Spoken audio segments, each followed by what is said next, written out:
What we are going to do is look at Sharira, like how our Indian philosophy describes the Sharira, which we call the body. They will say that there are three bodies that we have. Why we need to know? Because we need to know for further discussion. Because they will use this terminology when they discuss about the body. It is not that difficult, but if you feel that too many details are there, you just know that the high level of it. Okay. The three bodies in our Indian philosophy, how they classify it is first, is they will call first body as Stula Sharira or the gross body. So the gross body is whatever you are seeing, whatever I am able to see as my body is the Stula Sharira. Very simple. Then the next body they will call as a Sukshma Sharira. Sukshma means what? Very subtle. There are some things happening inside my body that I'm not able to see. That is called the Sukshma Sharira. So we will go into description of what everything is.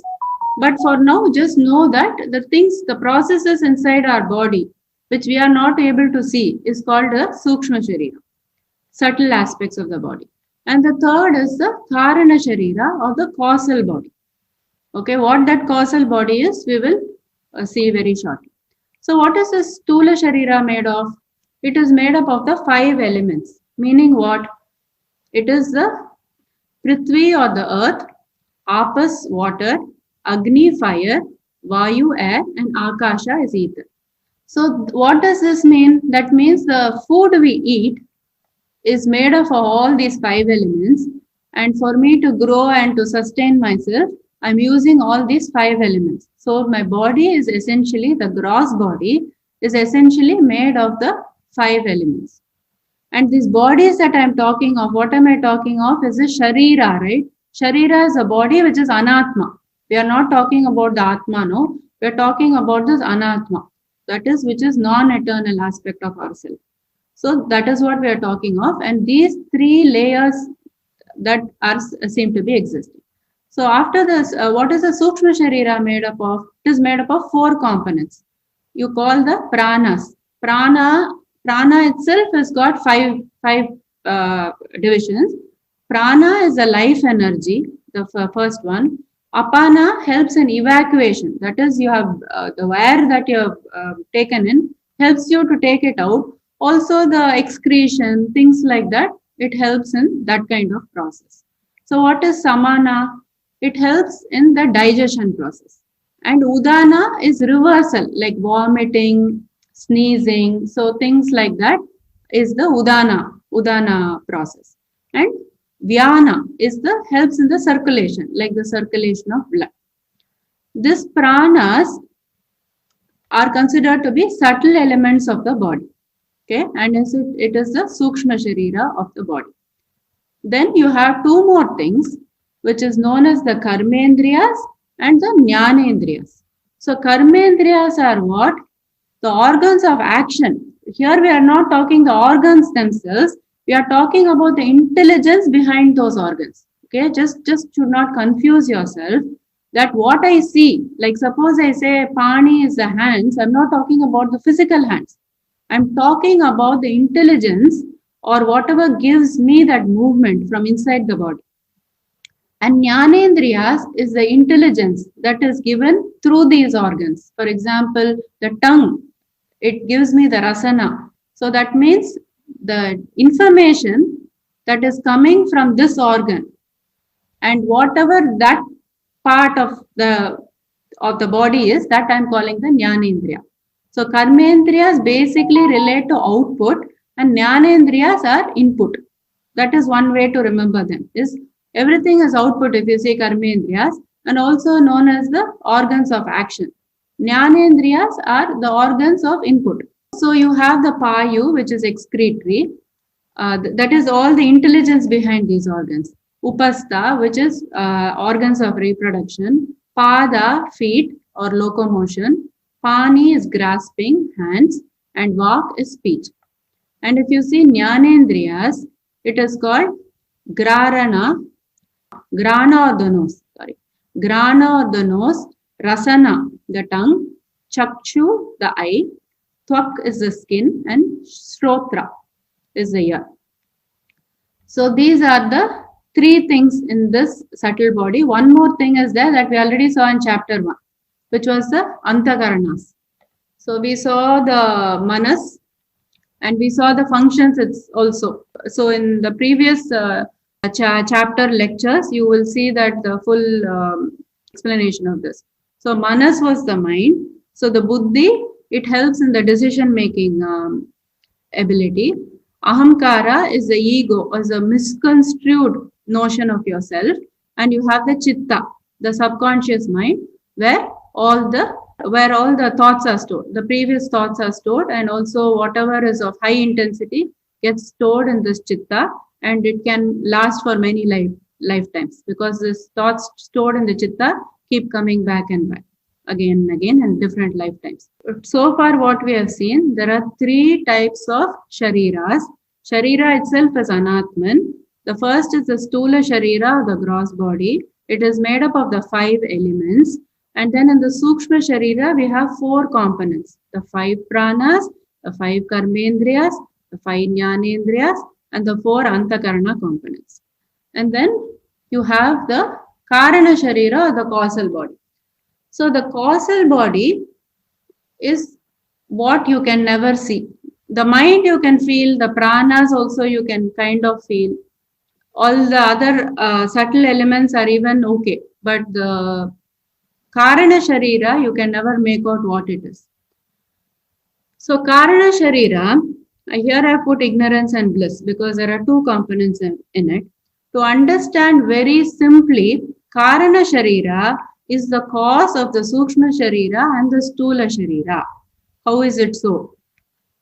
Karana sharira is what will store your papa and punya, the result of your karmas. So that is stored in the karana sharira, and because of all your papa and punya, depending on all that, you take the stula and the sukshma sharira accordingly. So that is why it is called the karana sharira, or the causal body. So now why did we call it ignorance and bliss together? Ignorance is bliss, yes, but not like that also. Ignorance is the cause of birth. So that is why the cause of it is ignorance. So they will say that once the ignorance is, when the ignorance is totally decimated through jnana, then the causal body ceases to exist. Therefore, your stula and sukshma sharira will not exist. So that is liberation actually. So this ignorance is what we are trying to remove by Atmajnana. Why we have put bliss? Because when we take the example of those states, the 3 states that we saw, so the first state, in the waking state, if you want to describe in terms of this, we say that the stula sharira, the sukshma sharira, and karana sharira were active. In the swapna avastha, the stula sharira was inactive, the sukshma sharira and the karana sharira were active. Correct? Same analogy. Instead of using the English words, we are using the Sanskrit words. That's all. In the final sushupti avastha, what did we do? The stula and the sukshma ceases to exist, but meaning it is not active, but the karana sharira is active. Okay, in the final, karana sharira will never cease to be. That is, it will always be there even in your deep sleep. So when you are in deep sleep, is that you are connecting with your Atman. So you are experiencing this period of bliss, but it is not an everlasting bliss, and it is not by knowledge, so it becomes temporary. Even though you're experiencing bliss there, when your ignorance comes back in the waking state, again your bliss goes away. There is also another interpretation of how they will describe the body, is in terms of layers instead of these 3 bodies, which we will call the Annamaya Kosha. So the Annamaya Kosha is the physical sheath, which corresponds to the Stula Sharira. It's a no-brainer. It's very easy. So straightforward, Annamaya Kosha corresponds to Stula Sharira. But there are 5 sheaths. So what is the next sheath? Is the Pranamaya Kosha, or the energy sheath.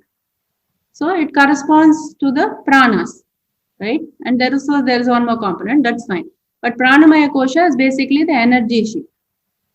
And then you have one more sheath here, which is the Manomaya Kosha, which is the mental sheath. And you have the Vijnanamaya Kosha, which is the intellectual sheath, which all corresponds to the Sukshma Sharira. So, on one level, Sukshma Sharira is made up of the 5 pranas, the 5 karmendriyas, the 5 jnanendriyas, and the 4 antakaranas. Sukshma Sharira, in another way, if you describe, it is made up of Pranamaya Kosha, Manomaya Kosha, and Vijnanamaya Kosha. It is the same. The words are different. Karana Sharira, the word you use is the Anandamaya Kosha or the bliss sheath. So we saw why we are in bliss. So that is why it is called Anandamaya Kosha. And they will also analyze in terms of the koshas. So when you analyze in terms of koshas in these 3 states, what is happening? Annamaya Kosha, Pranamaya, all these 5 koshas are active in the waking state. In the dream state, what happens? Annamaya Kosha is inactive.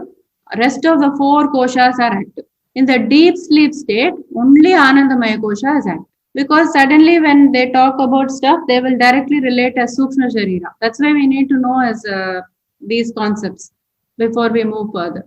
Just know that there are 5 sheets and three Shariras. Now, if you want to go one more step further and know the relationship between the sheets and the things I have given on the top, what does this relate to?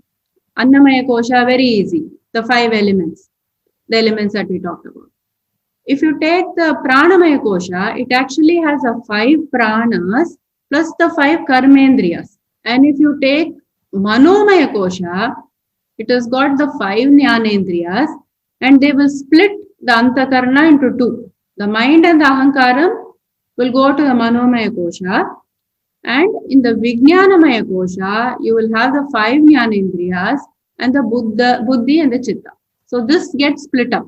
The manas and the ahankara goes to the Manomaya Kosha and the buddhi and the chitta comes to the Vijnanamaya Kosha. Both have shared the jnanendriyas. Okay, so the jnanendriyas are shared because you are receiving input and the input is going to both your mind and your intellect, from where you are taking decisions. And then Anandamaya Kosha is just ignorance and bliss, as we saw. So this is all about the Anatma, all about the Sharira. It is just a logical division. There's not, nobody can see it or there is proven or anything, but it's just a logical division because when they talk about certain concepts, they will refer to certain terminologies. So that is why it is good to know this.